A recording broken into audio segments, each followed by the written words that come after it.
ये जाना देखना है कि हमने अब तक इन 2 सालों में आध्यात्मिक प्रगति कितनी की है। हम ध्यान के मामले में, शरण गमन के मामले में कितना आगे बढ़े हैं, ये हमें देखना है। प्रवचन करना है, संचालन करना है, आभार प्रकट करना है, ये सभी दोयम दर्जे का है। हमारा पहला जो दर्जा है वो हमारे आचरण की अभिव्यक्ति है, और वो आचरण की जो अभिव्यक्ति हमारी वाणी से, हमारी कृति से झलकनी चाहिए। अभी कुछ दिनों पहले ही हमारे एक ब्रह्मचारी बता रहे थे, और वो मुझे बहुत अच्छा लगा, मन को छू गया। मुझे जो 2010 की बात याद आती है। हमारे जो उपाध्याय हैं, आदरणीय ब्रह्मचारी अमोघ सिद्धि जी, वर्तमान में मेरे कल्याण मित्र भी हैं, आचार्य भी हैं और उपाध्याय भी हैं। तो वो कह रहे थे, सही माने में हमारा जो धम्मचारी ही नहीं, धम्म मित्र भी हजारों में एक होना चाहिए। जब भी स्टेज पर या किसी कार्यक्रम में बोलता है तो लोग ऐसे सुने जैसे कि जंगल में जब शेर दहाड़ता है तो सारे प्राणी शांत हो जाते हैं। इसी तरह से हमारा धम्मचारी हो या धम्म मित्र हो, जब भी उसको सुनता है तो वो शांति से बस सुनता रहे, सुनता रहे, सुनता ही रहे, और साथ ही वो उस धर्म को अपने अंतर मन में ग्रहण करता रहे। आज इस अवसर पर मुझे कवि प्रदीप हुए, उनकी बातें याद आ गई हैं। वो मुझे बहुत अच्छी लगती हैं, समय समय पर मैं चिंतन भी करता हूँ। वो कहते हैं कि जिंदगी है अगर, बड़ी मुश्किल से मिली है। मानव जीवन है कठिन, कठिन सुजीवन होए। धम्म श्रवण है कठिन, बुद्ध सहज नहीं हो। मानव जीवन है कठिन, तो जिंदगी है अगर, तो जिंदगी हो कुछ काम की। जिंदगी गर है नाम की, तो जिंदगी किस काम की। काम करना है तुझे, काम करना है तुझे, तो फिक्र हो उस काम की।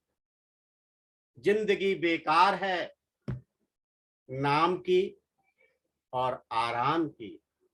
जिंदगी बेकार है नाम की और आराम की। मेरे कल्याण मित्र आदरणीय धम्मचारी बोधि सागर जी कभी रुके नहीं, कभी थके नहीं, और हम, विशेषकर मैं उनका शिष्य हूं।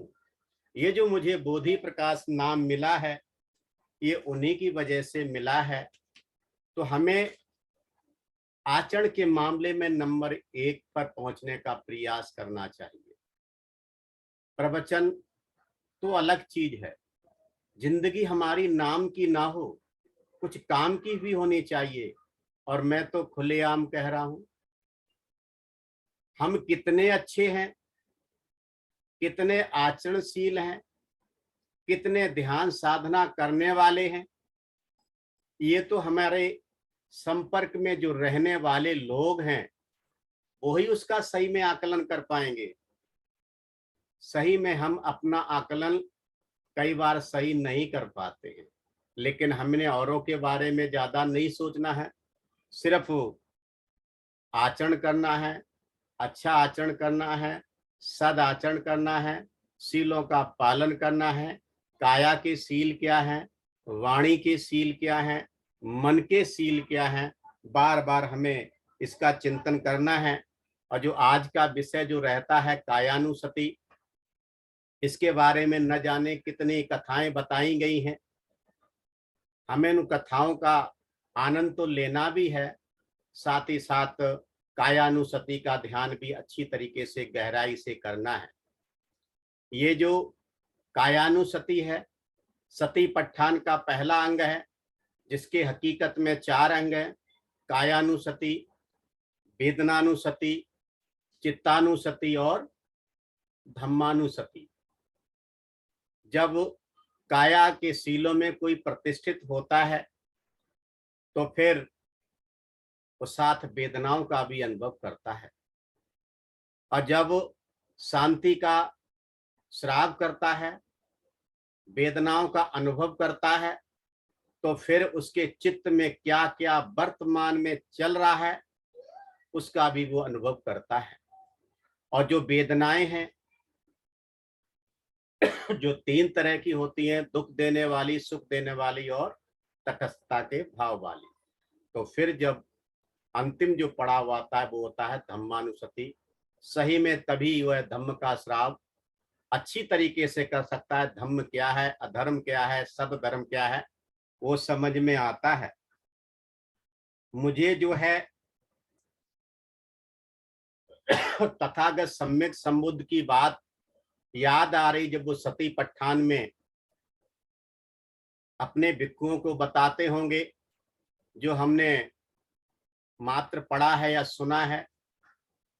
तो वहां पर वो कहते हैं, भिक्षु उनसे विनती करते हैं, देवपुत्र भगवान बुद्ध से पूछते हैं कि अंतो जटा बह जटा, अंतो जटा बह जटा, जटाए जटता पजा, तंग तंग गौतम पुच्छामी, को इमयंग बीज ए जटंग।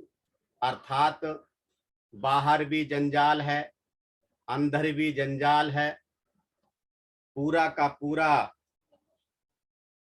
हमारा अस्तित्व जंजाल में अटका हुआ है, भटका हुआ है, उलझा हुआ है। जैसे कि बांस के जो पेड़ होते हैं एक दूसरे में कितने उलझे हुए होते हैं, ऐसे ही हमारा पूरा का पूरा जीवन उलझा हुआ रहता है। तो भगवान ये बताइए, इस जंजाल को, इस जटा को कौन काट सकता है?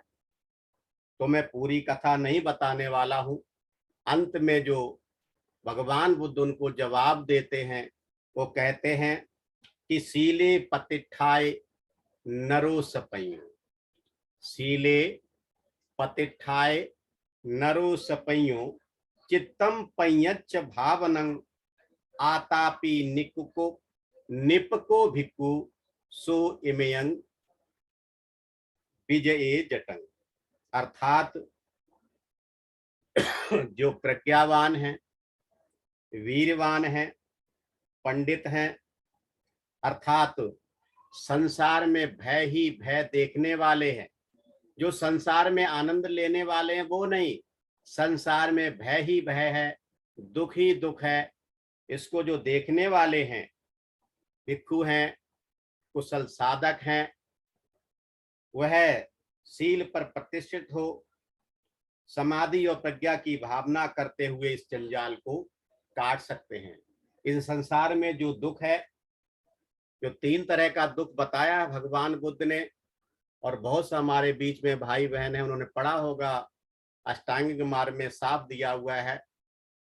पहला जो दुख है वो असली दुख है, हमें इसको बहुत गंभीरता से लेना चाहिए।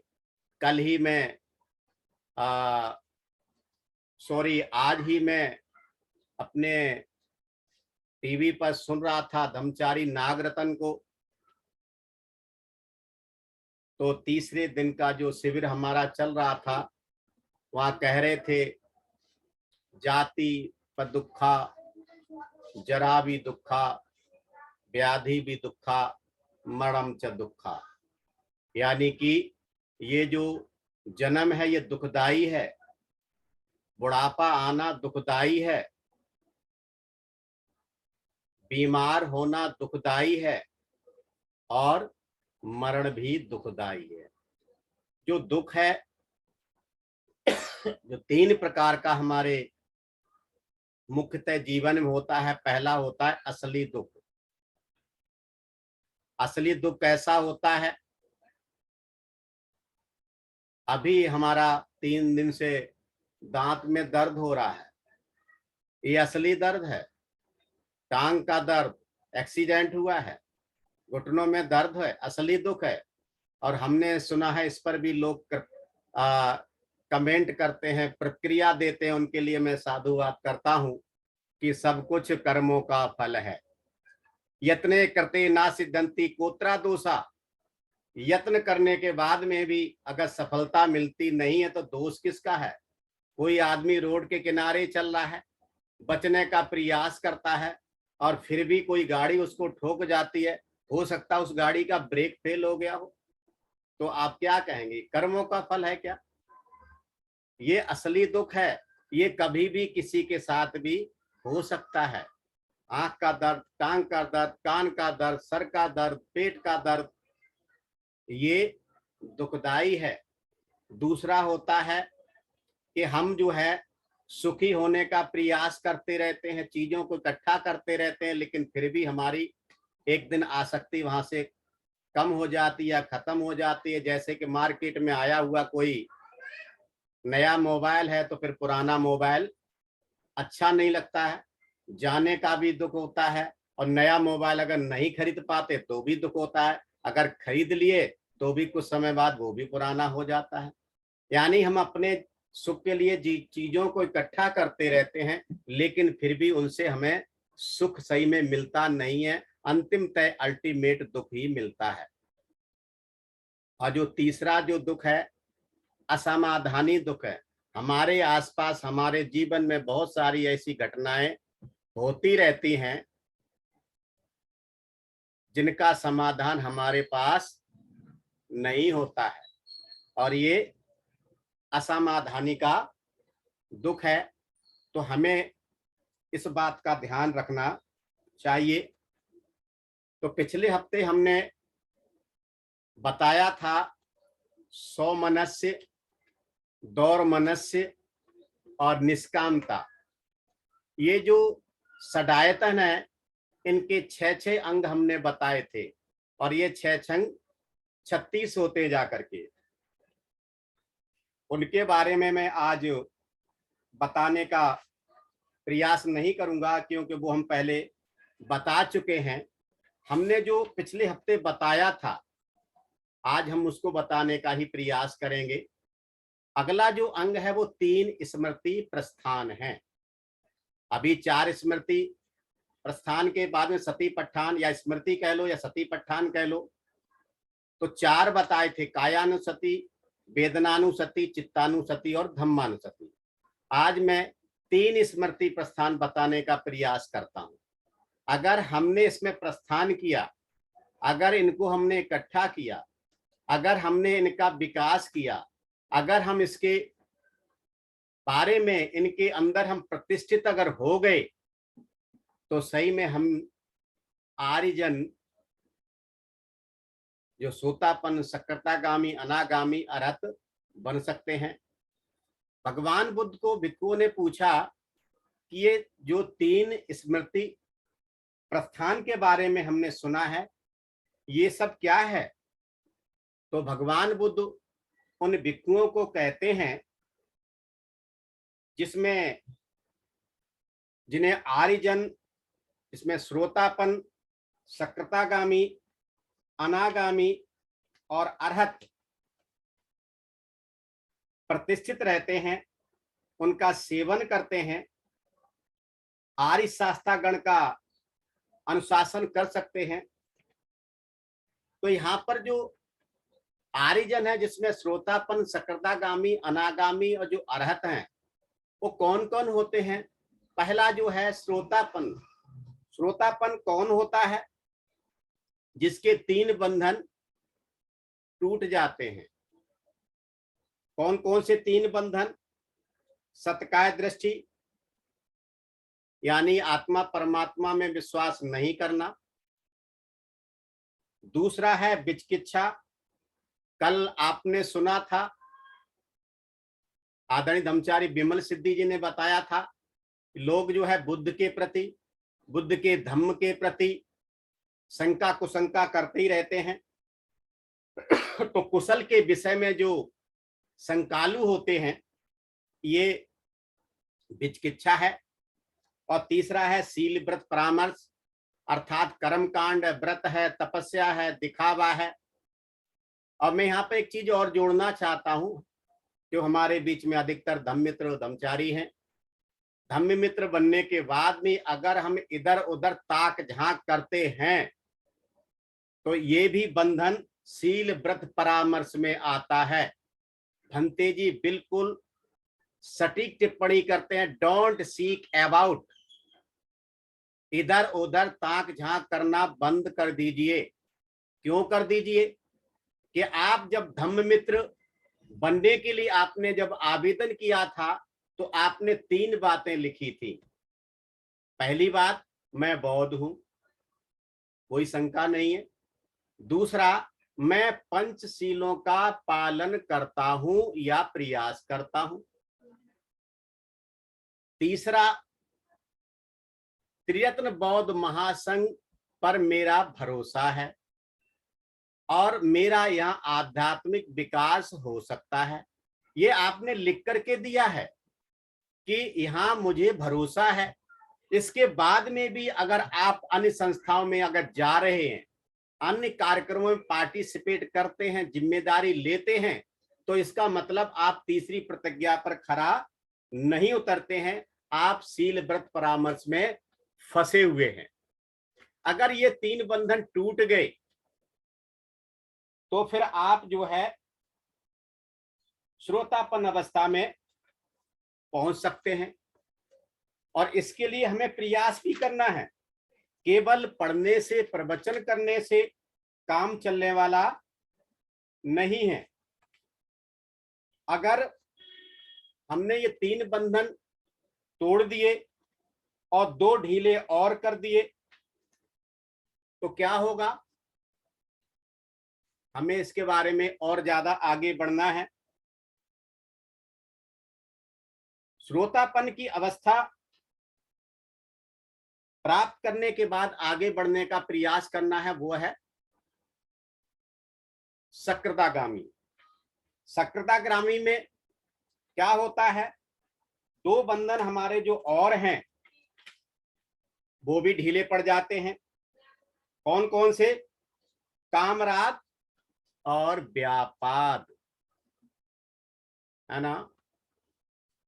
आसक्ति, द्वेष, गुस्सा, खुन्नस। अभी मैं परसों सुन रहा था, एक मित्र कह रहे थे, मैत्री भाव, कल ही की बात है शायद, मैत्री भावना की 4थी पारी में के लिए बड़ी दिक्कत होती, तो मेरा तो कोई दुश्मन है ही नहीं, तो मैं फिर किसका चुनाव करूं? बैरी तेरा कोई नहीं है, बैरी तेरा कोई नहीं है, बैरी तेरे फैल रहे। जो हमारे अंदर भरा हुआ है, राग, द्वेष, मोह, अज्ञान, यही तो बैरी हैं। ये अगर हम हकीकत में देखते हैं तो पता चलेगा हमसे ज्यादा कोई दोषी नहीं है। यहां तक कि ये जो द्वेष है ना, सकृदागामी की अवस्था तक बना रहता है। श्रोतापन की अवस्था में द्वेष छूटता नहीं है, टूटता नहीं, बारीक के रूप में बना ही रहता है। अगर कोई व्यक्ति ये कहता है मेरे अंदर द्वेष नहीं है, तो उसको आप नमस्कार कर सकते हैं, आप तो सकृदागामी हो गए हैं। आपने तो श्रोतापन की अवस्था कब की पार कर ली है। धन्य हैं आप। जैसे मेरे साथ हुआ था, मेरे एक मित्र हैं, वो जो है पहला विपश्यना का शिविर करके आए। ये मैंने पहले भी बताया होगा। मुझे वो कल्याण मित्र कहते थे, अब तो कभी कभी चीवर डाल लेते हैं, तो अब तो वो मुझे क्या कहेंगे, अब तो वो विश्व गुरु बन रहे हैं। तो मेरे पास आए, कहते कल्याण मित्र जी मैं तो धन्य हो गया। हमने थोड़ा मुझे भी बताइए, मैं भी धन्य हो जाऊं। बोले इतना अच्छा शिविर रहा, मैं तो श्रोतापन्न हो गया। मेरे मन में, क्योंकि मैं भावनिक हूं ना, मैं उठा, दोनों हाथ जोड़े और लंब लेट उनके पैरों में हो गया। धन्य है, मुझे आज श्रोतापन के दर्शन हो गए। कहने लगे ये क्या कर रहे हो? मैंने कि जो मुझे लग रहा है वो कर रहा हूं। आज मुझे श्रोतापन के दर्शन हो गए। मेरे संग में मेरे कल्याण मित्र, आचार्य, उपाध्याय, इनमें कोई भी व्यक्ति आज दिन तक ऐसा नहीं बोला जिन्होंने सैकड़ों शिविर किए हैं और कराए हैं, उनमें से एक भी नहीं बोला। यहां तक जो भंते संघ रचित जी, जिन्होंने 60 देशों में प्रचार प्रसार किया है, पूरा जीवन उनका आचरणशील रहा है, उन्होंने भी अपने अपने मुख से नहीं बोला कि मैं श्रोतापन हूं। आज मुझे श्रोतापन के दर्शन हो गए हैं, तो क्यों न मैं धन्य हो जाऊं। उनका मन थोड़ा ढीला हुआ, लजा गए। नहीं नहीं, ऐसा नहीं है, मेरा कहने का ऐसा भाव नहीं है। तो फिर कैसा है, हमें इसका चिंतन करना है कि हम कहने से पहले क्या शब्दों के बारे में सोच पाते हैं क्या, और उसके बाद में अगर रूप राग और अरूप राग ये और ढीले होते हैं तो फिर क्या होता है, अनागामी बनते हैं। और उसके बाद के जो बंधन है, मान है, उदिता है और अविद्या है, यानी अज्ञान है, यानी बेहोशी है, यानी मूर्छापन है। अगर ये जब टूट जाते हैं तो फिर वो अरहत कहलाते हैं। इस तरीके से श्रोतापन, सकृतागामी, अनागामी और अरहत सेवन करते हैं। किसका सेवन करते हैं? 3 स्मृति प्रस्थान का। किसके बारे में कहा है और किस लिए कहा है, तो यहां पर बताया गया है। यहां भिक्षुओं अनुकंपक, हितैषी, शास्ता, अनुकंपा करके, करुणा करके श्रावकों यानी शिष्यों को धर्म का उपदेश देते हैं। क्या कहते हैं? ये तुम्हारे हित के लिए है, ये तुम्हारे सुख के लिए है।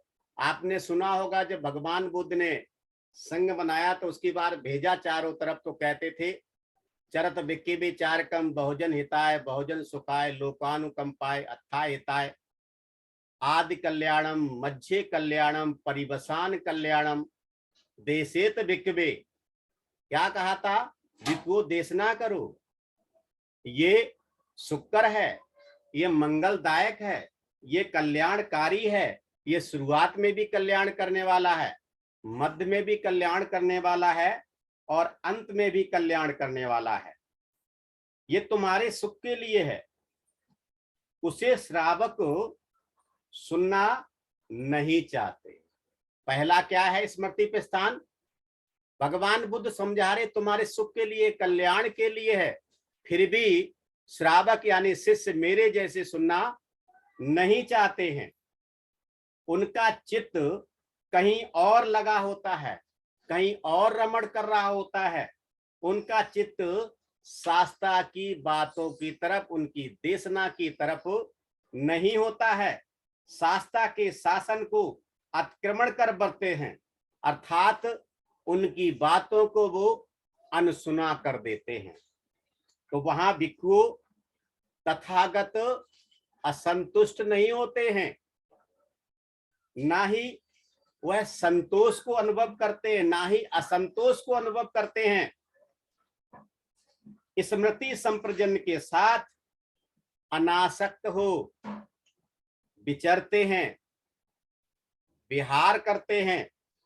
यह प्रथम स्मृति प्रस्थान है जिसे कि आर्यजन सेवन करते हैं, पालन करते हैं, अनुशासन करते हैं। कौन? आर्यजन, श्रोतापन, सकृतागामी, अनागामी और अरहत।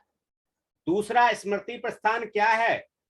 और फिर भिक्षुओं शास्त्रा उपदेशते हैं, उपदेश देते हैं। क्या? कि कोई कोई श्रावक उसे सुनना ही नहीं चाहते हैं, शास्त्रा के शासन को अतिक्रमण कर बरतते हैं, अनसुना करते हैं।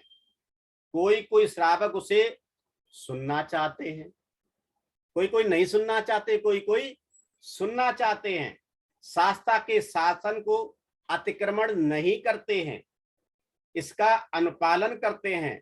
वहां भिक्षु तथागत सम्यक संबुद्ध न असंतुष्ट होते हैं और न ही असंतोष को अनुभव करते हैं।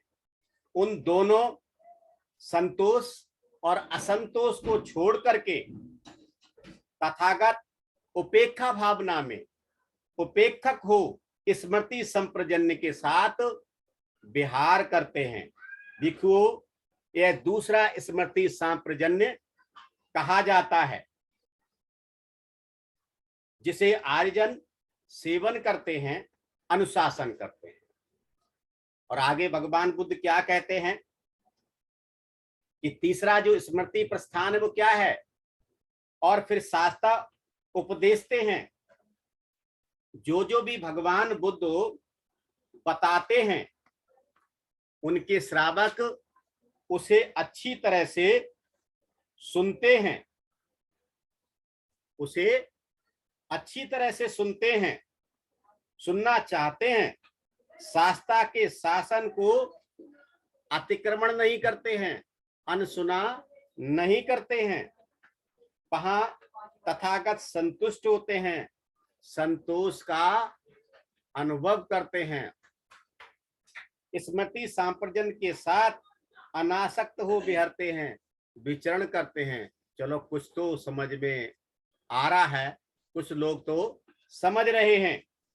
देखो, यह तीसरा स्मृति प्रस्थान है जिसे आर्यजन सेवन करते हैं, अनुशासन करते हैं, और वो अनुशासन कर भी सकते हैं। तीन स्मृति जो प्रस्थान है वो इस तरीके से हैं।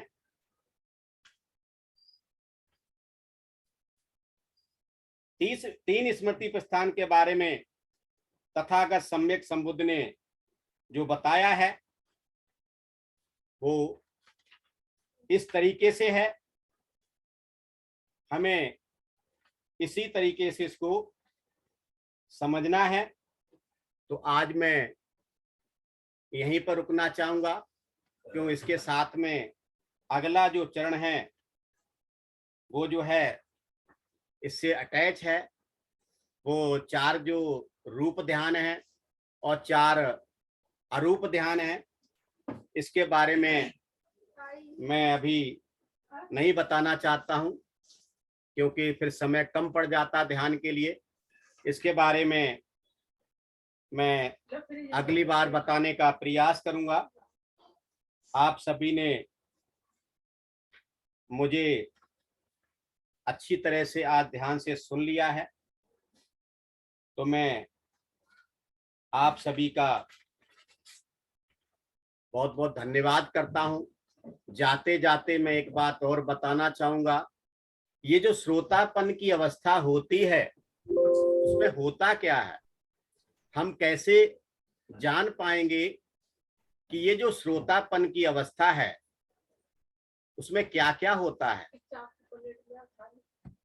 तो जब कोई व्यक्ति श्रोतापन बनता है तो क्या होता है, जैसा कि मैंने अभी बताया था कि उसके 3 बंधन टूट जाते हैं श्रोतापन बनने में, यानी कि सत्काय दृष्टि, झूठी धारणा, विचिकित्सा, शंका कुशंका, शील व्रत परामर्श यानी कि दिखावा।